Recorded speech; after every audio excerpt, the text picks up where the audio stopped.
Convirtieron una furgoneta Dodge verde en una trampa y ahora su última víctima yacía en la nieve junto a la carretera 88, cerca del lago Tahoe. A su lado estaba el cuerpo de Vanessa Sampson, de 22 años. Había desaparecido hacía 2 días.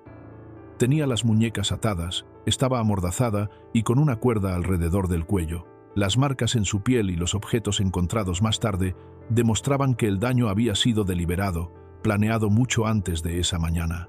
Al día siguiente, 3 de diciembre de 1997, ya había 2 nombres bajo custodia: Michelle Lynn Michaud y James Anthony Daveggio. La policía de Reno había detenido su furgoneta Dodge verde. Dentro encontraron una perturbadora colección: cinta adhesiva, bridas de plástico, cuerdas, mordazas y rizadores de cabello modificados para causar dolor en lugar de peinar. También había ropa, sábanas y pertenencias personales de Vanessa. Michaud, de 41 años, había crecido en California con una vida adulta inestable, trabajos temporales y relaciones fallidas. Tenía hijos de parejas anteriores, incluida una hija adolescente que más tarde sería mencionada en el tribunal como víctima. Daveggio, de 36 años, también de California, tenía antecedentes, incluida una condena previa en Reno por un delito de contacto no consentido. Estaba en libertad condicional cuando se conocieron. Juntos, según los fiscales, formaron una sociedad depredadora. Su camino hasta esa carretera nevada había comenzado el año anterior. Michaud y Daveggio se conocieron en 1996 y él se mudó a su casa en Sacramento casi de inmediato. Para agosto de 1997 se habían visto obligados a salir y comenzaron a vivir en la furgoneta, despojando el interior para dejar espacio donde inmovilizar a las víctimas. Los registros judiciales la describieron más tarde como una cámara de asalto móvil. Entre principios y finales de 1997 atacaron a múltiples víctimas. En septiembre, secuestraron a una estudiante universitaria de Reno de 20 años. También hubo reportes que involucraban a la hija de Michaud, a una amiga de su hija y a 2 mujeres conocidas solo como Christina y Amy. Estos casos nunca fueron formalmente acusados, pero se admitieron en el tribunal para mostrar un patrón claro.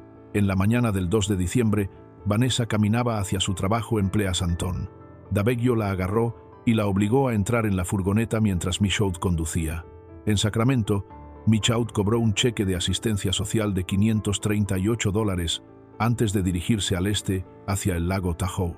Vanessa estaba inmovilizada, incapaz de pedir ayuda, y fue sometida a repetidas agresiones con rizadores modificados. Más tarde fue hallada en la nieve, a un costado de la carretera 88. La investigación avanzó rápido. Cámaras de seguridad mostraron la furgoneta en la zona. La evidencia en el cuerpo de Vanessa coincidía con los objetos hallados en el vehículo. Cuando la policía detuvo a Michaud y Daveggio en Reno, ambos vestían ropa nueva. Las otras prendas estaban metidas en una bolsa con rastros rojos. Los fiscales federales actuaron primero. En 1999, Michaud se declaró culpable de quitarle la vida a la estudiante universitaria de Reno y fue condenada a unos 152 meses de prisión. El juicio estatal vino después. En mayo de 2002, un jurado del condado de Alameda la declaró culpable de homicidio en primer grado, 2 cargos de uso de fuerza en un acto íntimo y 1 contra una menor. Las circunstancias especiales, secuestro y uso de un instrumento hicieron que tanto Michaud como Daveggio fueran elegibles para la pena capital. Fueron condenados a muerte. Las apelaciones de Michaud se centraron en las instrucciones al jurado, la admisión de pruebas y si los fiscales habían demostrado intención. En abril de 2018, la Corte Suprema de California confirmó por unanimidad tanto su condena como su sentencia. Hoy, Michelle Lynn Michaud sigue en el corredor de la muerte de California, en la prisión de mujeres de California Central en Chowchilla, sin fecha final, establecida bajo la moratoria actual del Estado. Su pareja, James Anthony Daveggio, también fue condenado a la pena capital, pero falleció de causas naturales en la prisión estatal de San Quentin en agosto de 2019, terminando su condena tras las rejas. La siguiente historia comenzó con una deuda de $300 y terminó con un coche en llamas en un lugar remoto y el hombre dentro aún seguía con vida. Valerie D. Martin nació en 1967. Vivía en Lancaster, en el condado de Los Ángeles. En 1999 Fue condenada por posesión de una sustancia ilegal y pasó 3 meses en la cárcel. A principios de 2003, compartía una casa rodante con su pareja, William Whiteside, de 61 años. También vivían allí su hijo de 16 años, un amigo de 14, y Christopher Kennedy, un hombre con antecedentes por delitos graves. Consumían estimulantes con frecuencia y hablaban a menudo de creencias supremacistas blancas. El ambiente en la casa era volátil y las discusiones escalaban con rapidez. El 27 de febrero de 2003, Martin le dijo al grupo que debía $300 a sus proveedores. Afirmó que temía que fueran por ella si no pagaba. Empezaron a hablar de robarle a Whiteside y de acabar con su vida en el proceso. El primer plan consistía en que Bradley Soda atacara a Whiteside en el estacionamiento de un hospital para robarle la cartera. Martin lo rechazó, preocupada de que alguien pudiera presenciarlo. En cambio, sugirió tenderle una trampa. Desde una casa rodante cercana, lo llamó y le pidió que la llevara en coche. La idea era que él llegara solo, sin sospechar nada. Cuando Whiteside llegó, el grupo lo emboscó. Los registros judiciales describen un daño físico severo y una crueldad deliberada antes de obligarlo a entrar en la cajuela de su propio coche. Condujeron el vehículo hasta un lugar remoto, lo rociaron con gasolina y le prendieron fuego. Whiteside aún estaba vivo cuando las llamas lo alcanzaron. La investigación pronto se centró en Martin y los demás, después de que testigos los ubicaran juntos antes del crimen. Pruebas físicas del vehículo incendiado y el testimonio de conocidos vincularon a los 4 con el hecho. En el juicio, Martin, su hijo adolescente, su amigo y Kennedy enfrentaron cargos de conspiración para robo, privación ilegal de la libertad e incendio provocado con resultado fatal. La fiscalía presentó a Martin como la mente central del plan, la que lo modificó para asegurarse de que Whiteside estuviera vulnerable. El jurado los declaró culpables y recomendó la pena máxima permitida por la ley de California. El 26 de marzo de 2010, Martin fue condenada a cadena perpetua sin libertad condicional. Fue enviada a la prisión de mujeres de California Central en Chowchilla, donde permanece hasta hoy. A continuación, una enfermera, una póliza de seguro de vida de $100 y un plan del que no quiso desistir. Maureen McDermott trabajaba como enfermera titulada en el Centro Médico del Condado de Los Ángeles, US, durante el día. Por las noches, cuidaba a un paciente en casa. Vivía en Van Nuys, California. En abril de 1985 tenía unos 37 años. Compartía vivienda con Stephen Eldridge, un paisajista de 27 años. Ambos tenían una póliza de seguro de vida de $100 y cada uno había nombrado al otro como beneficiario. A comienzos de 1985, la relación se había deteriorado. McDermott pidió ayuda a un compañero de trabajo, Jimmy Luna, para quedarse con el dinero del seguro. Le ofreció $50. Le dijo que debía usar un arma blanca para que todo quedara en silencio. También le indicó que fingiera que era un crimen de odio, con la esperanza de desviar a la policía hacia otra dirección. Luna intentó hacerlo 3 veces, pero siempre se echó atrás por miedo. McDermott entonces le pidió que buscara a alguien más valiente. En marzo, Luna pagó $3 a Marvin Lee para sumarse al plan. El 21 de marzo de 1985, Luna y Lee fueron a la casa de Eldridge. Lo amenazaron con un arma blanca, lo cortaron y gritaron insultos de odio. Eldridge logró escapar. Fue atendido en un hospital y sobrevivió. Aún después de ese fracaso, McDermott siguió planeando. Hablaba con frecuencia con Luna sobre el dinero y sobre si Lee era confiable. El 28 de abril de 1985, Luna llevó al hermano de Lee, Dondell. McDermott dejó una ventana abierta para que entraran. Se hizo marcas falsas en el cuerpo para simular un robo. Cuando Eldridge llegó a casa, Dondell lo recibió con un rifle.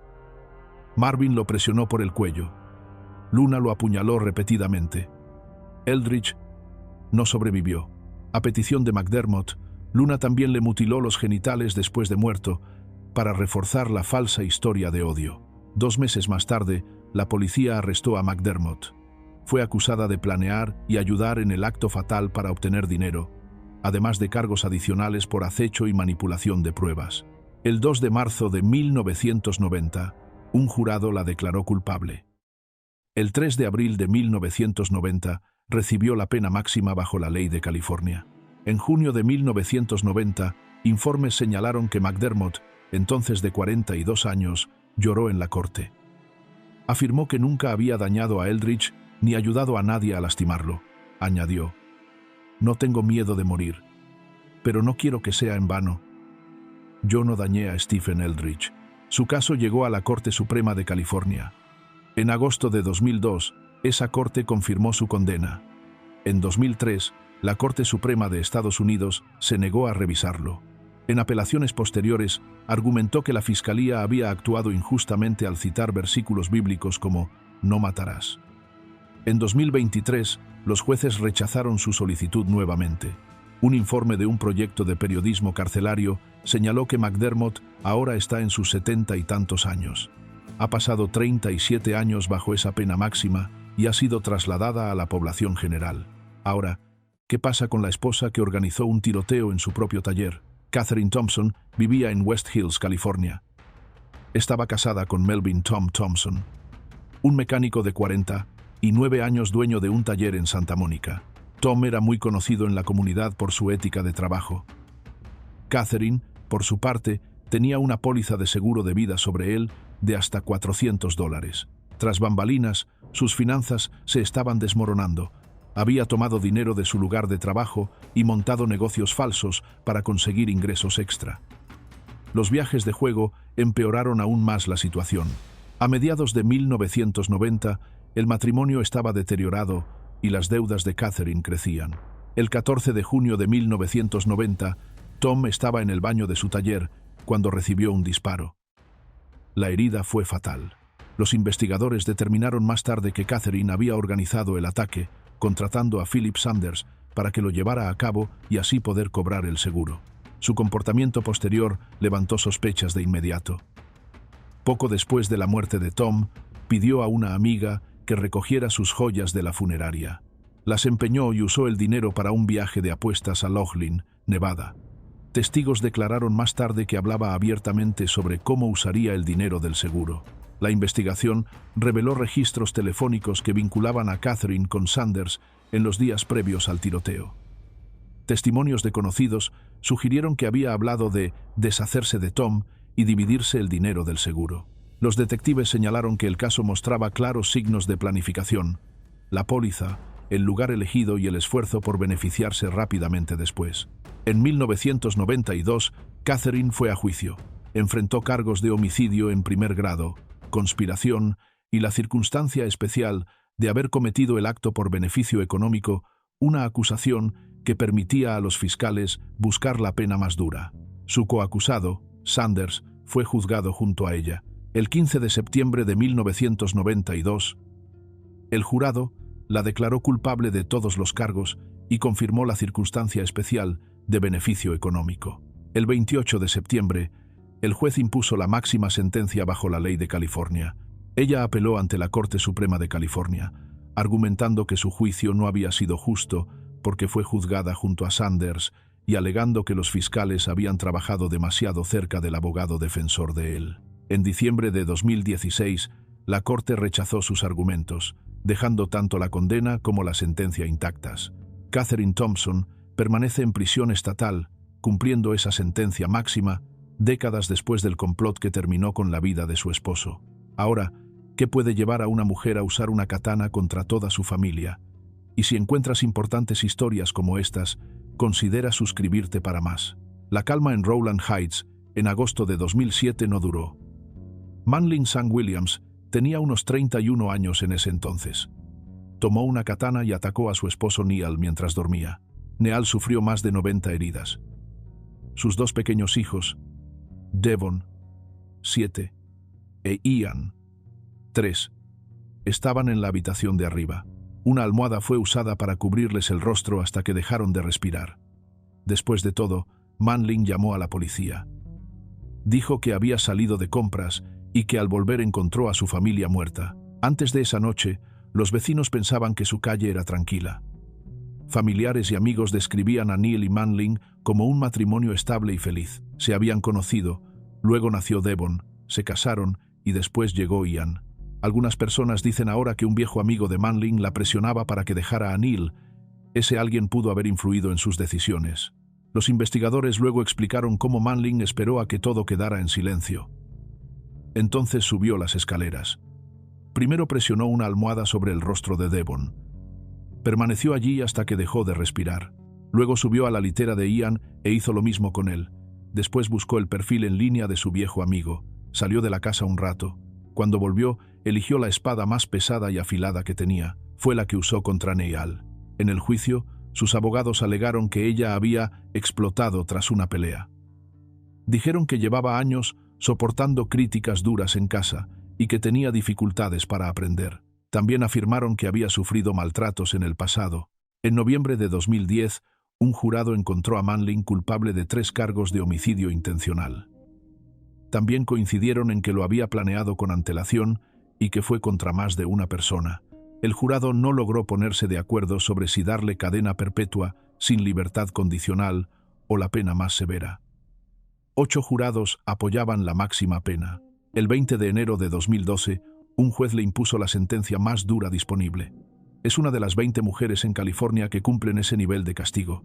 El juez señaló que la condena es en gran parte simbólica, ya que el Estado no ejecuta esa pena desde hace años.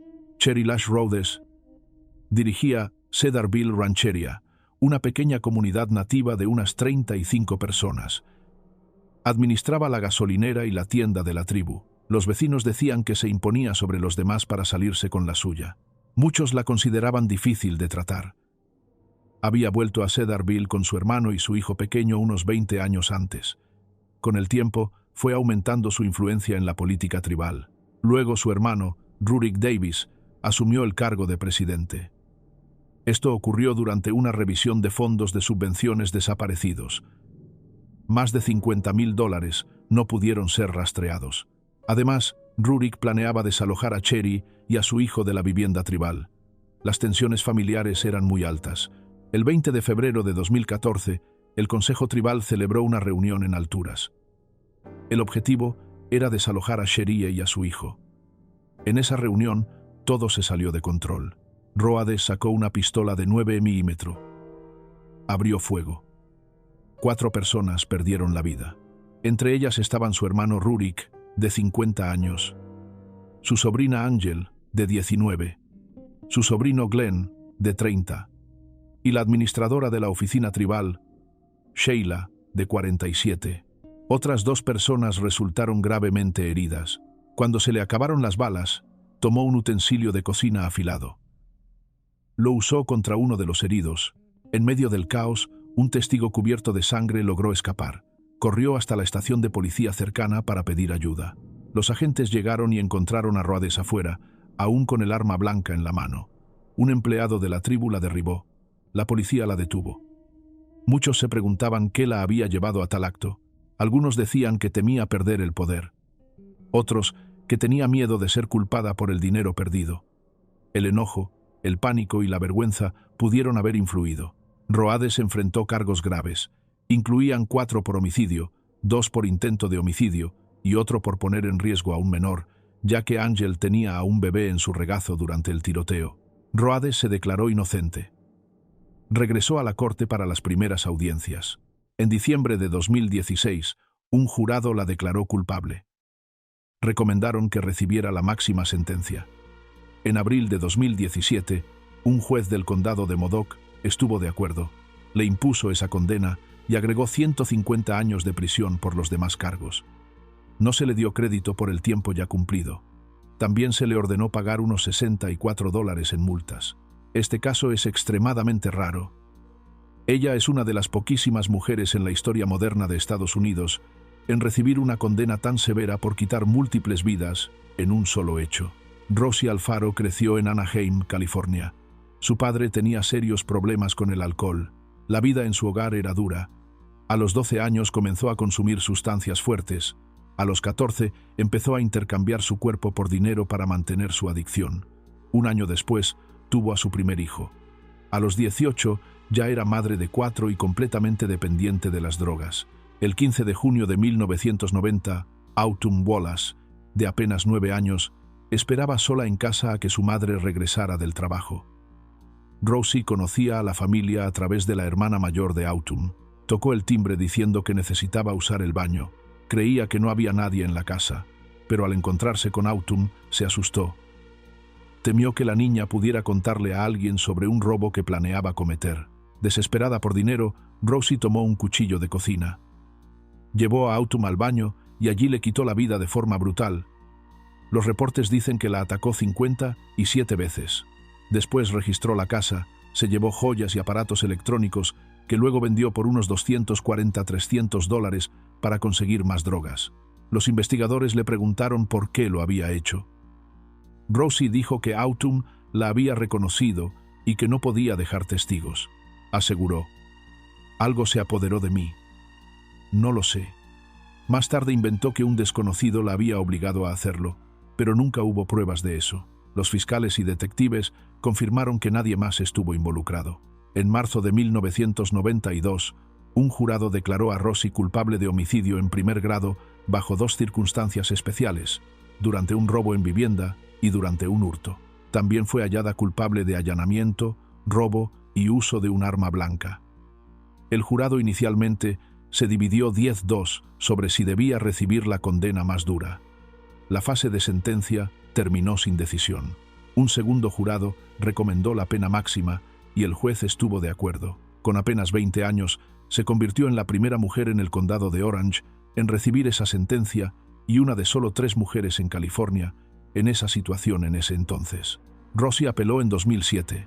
La Corte Suprema de California revisó su caso y confirmó la condena y la sentencia, incluidas las circunstancias especiales y el uso de arma. Luego intentó una apelación federal, alegando que las demoras en el proceso estatal eran injustas. En 2017, un panel del 9º Circuito rechazó esa apelación y restableció su sentencia. Nacido como John Julius Jacobson Jr., en 1979, Skylar pasó sus primeros años apareciendo como extra en Mighty Morphin Power Rangers. Su breve paso por el cuerpo de marines terminó en solo 15 días, con una baja deshonrosa. Después, Skylar se dedicó a robos. Una condena lo llevó a prisión. Para 2004, ya estaba en libertad condicional. Tom y Jackie Hawks habían trabajado en seguridad pública. Vivían en un yate de 55 pies llamado Well Deserved. Soñaban con establecerse cerca de sus nietos algún día. Para hacerlo posible, pusieron el yate en venta. Skylar y su esposa Jennifer se hicieron pasar por una pareja interesada en comprarlo. Jennifer incluso llevó a su hijo pequeño a bordo para parecer más creíble. Todos creyeron que eran un matrimonio simpático y en espera de un bebé. Pero durante la navegación de prueba, todo cambió. Detrás de la sonrisa de Skylar se escondía un plan para conseguir dinero a cualquier precio. Tom y Jackie fueron atados, amordazados, encintados y obligados a firmar la cesión del yate. Luego los amarraron al ancla y los arrojaron vivos al mar. Perdieron la vida bajo las olas, donde se quebró la confianza. Skylar había reclutado a 2 cómplices, John F. Kennedy y Alonzo Machain. Ambos fueron pagados para unirse al plan. Su lealtad fue comprada y vendida. La verdad salió a la luz cuando la familia de Tom y Jackie dejó de recibir noticias de ellos. La repentina compra del yate por parte de Skylar levantó sospechas. Investigadores hallaron el auto de la pareja en México. Cámaras de seguridad en la casa de Skylar mostraban a Tom y Jackie poco antes de sus últimos momentos. Un notario admitió haber falsificado los papeles de la venta a cambio de dinero. Pruebas de ADN vincularon directamente a Skylar con las pertenencias de las víctimas. Bajo presión, Machain confesó y aceptó declarar. Poco a poco, se armó el rompecabezas completo. Skylar no se detuvo allí. Engañó a John Jarvis para llevarlo a México con una falsa oferta de negocio. Allí le cortó el cuello, le robó $50 y lo dejó malherido a un costado del camino. Jarvis logró sobrevivir. En el juicio, los propios abogados de Skylar reconocieron la participación, pero pidieron clemencia. En octubre de 2008, el jurado declaró a Skylar culpable de 3 cargos de homicidio en primer grado con circunstancias especiales. En abril de 2009, el juez dictó la pena máxima. Kennedy recibió el mismo destino. Jennifer fue sentenciada a 2 cadenas perpetuas sin libertad condicional. Machain, tras testificar, aceptó un acuerdo y recibió unos 20 años. Salió en libertad condicional en 2021. En 2019, Skylar cambió legalmente a identidad femenina y adoptó el nombre de Skylar Preciosa DeLeon. Años después, se sometió a una cirugía de reasignación de género. Los fiscales creen que el plan desde el inicio era usar el dinero de las víctimas para pagar esa operación. Ahora descubrirás cómo una promesa rota de una adivina terminó en tragedia. Tanya Jaime Nelson vivía en Carolina del Norte en el momento de su delito. Se había mudado allí después de vivir en el condado de Orange, California. Durante unos 10 años, se reunía con frecuencia con una adivina llamada Jade Smith. Se hicieron cercanas. Jade era muy conocida en Little Saigon. Conducía autos de lujo y usaba joyas costosas. Mucha gente confiaba en sus lecturas porque a menudo resultaban ciertas. La vida de Nelson, sin embargo, se estaba desmoronando. Había intentado abrir una tienda de lencería. Luego se declaró en bancarrota. Además, mantenía una larga relación con su cuñado. George, cuando se le acabó el dinero y su aventura terminó, culpó a Jade. Decía que sus lecturas no habían arreglado su vida. En febrero de 2005, después de años buscando orientación, Jade le dijo: «Lo siento, ya no puedo ayudarte». Esa respuesta empujó a Nelson hacia un plan oscuro. El 21 de abril de 2005, Nelson regresó a Westminster, California. Le pidió a Philip Zamora que la acompañara, ofreciéndole presentaciones con parejas íntimas. Una vez dentro de la casa de Nelson atacó a la hija de esta, Anita Bo, varias veces con un cuchillo de cocina. Cuando Jade gritó, Zamora también la atacó con un arma blanca. Ambos se cubrieron las manos y el rostro con pintura blanca, quizá para ocultar huellas. Después robaron joyas y tarjetas de crédito. Nelson y Zamora salieron de compras, compraron ropa nueva y boletos de avión con lo robado.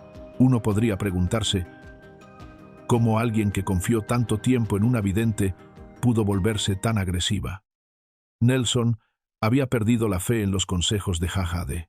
Se sentía atrapada por los problemas económicos y las pérdidas personales. Esa mezcla de miedo y enojo distorsionó su juicio. Los fiscales dijeron que Nelson incluso intentó convencer a su propio hijo, George Nguyen, de participar en un plan contra la esposa de su amante. Esto mostraba hasta dónde estaba dispuesta a llegar. Nelson fue juzgada en la Corte Superior del Condado de Orange. La fiscalía la describió como egoísta y fría, y dijo que no mostró arrepentimiento. El 16 de febrero de 2010, el jurado la declaró culpable de 2 cargos de homicidio en primer grado con circunstancias especiales, incluyendo robo, allanamiento y acecho. En marzo de 2010, el jurado recomendó la pena más severa. El tribunal estuvo de acuerdo y confirmó la decisión. Jessica Marie Hahn, antes conocida como Jason Michael Hahn, cumple condena en California mientras espera su sentencia final.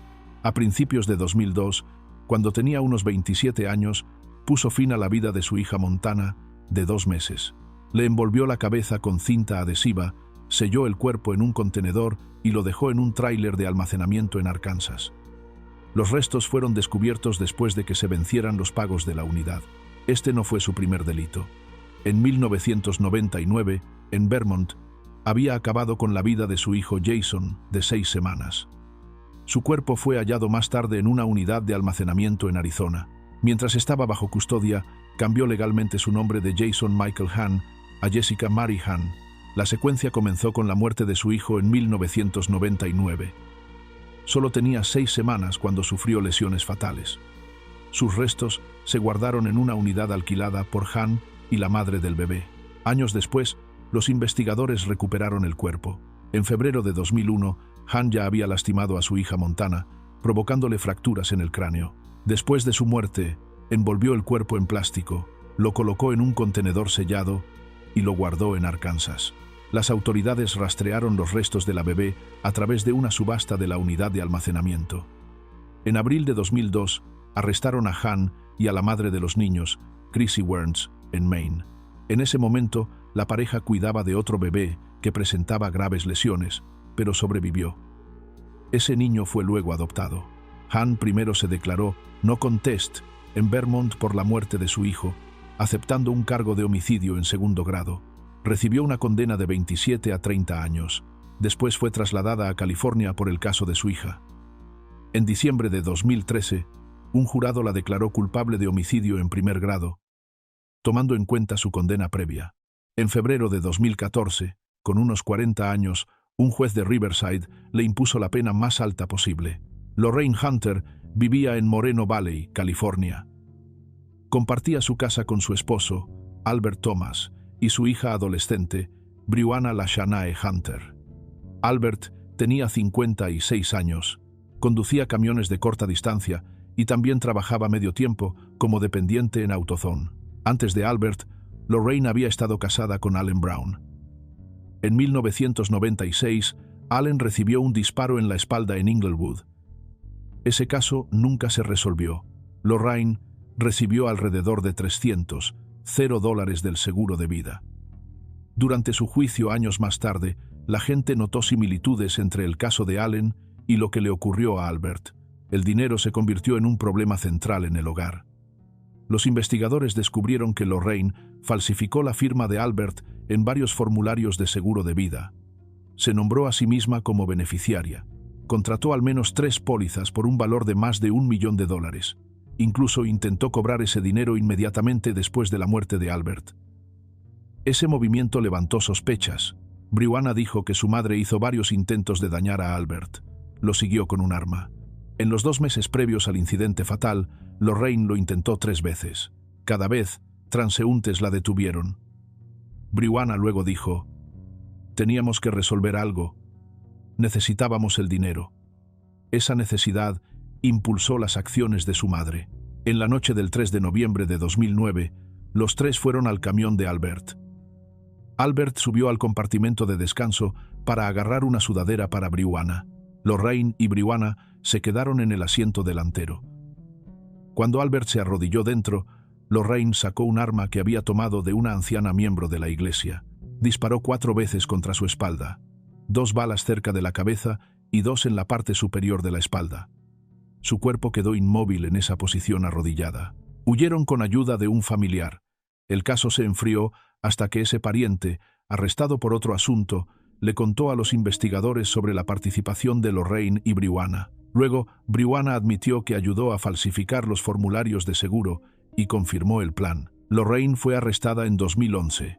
Enfrentó cargos por planear y llevar a cabo un acto que resultó en la muerte de Albert en primer grado, emboscada, y hacerlo por beneficio financiero. El testimonio de Brianna y otras pruebas resultaron claves. En agosto de 2017, un jurado declaró a Lorraine culpable de ese delito de primer grado con circunstancias especiales. Recomendaron la pena máxima. En diciembre de 2017, el juez estuvo de acuerdo y rechazó reducir su castigo a cadena perpetua sin posibilidad de liberación. Los siguientes padres fueron a una fiesta de cumpleaños con un secreto oculto en la parte trasera de un camión.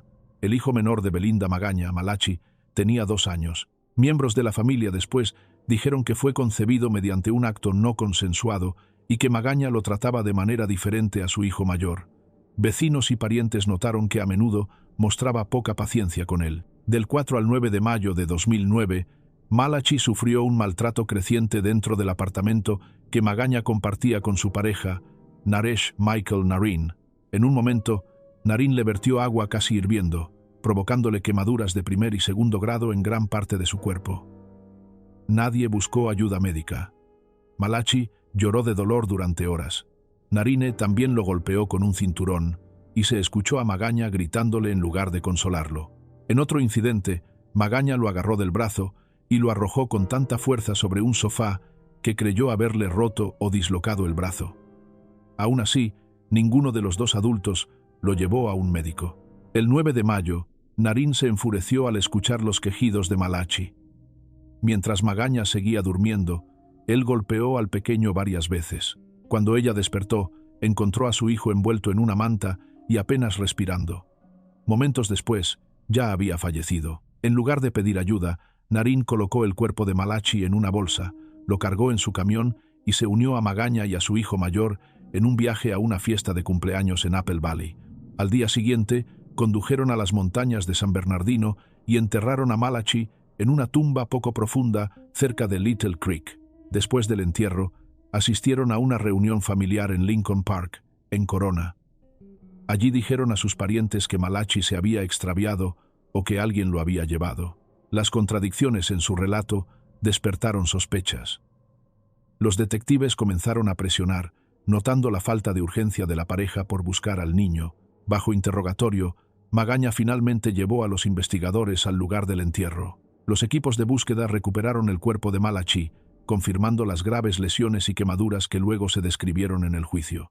Jurados distintos escucharon los casos contra Magaña y Narine. Ambos fueron condenados por homicidio en primer grado, mutilación agravada y causar daño grave a un menor, con la circunstancia especial de extrema crueldad.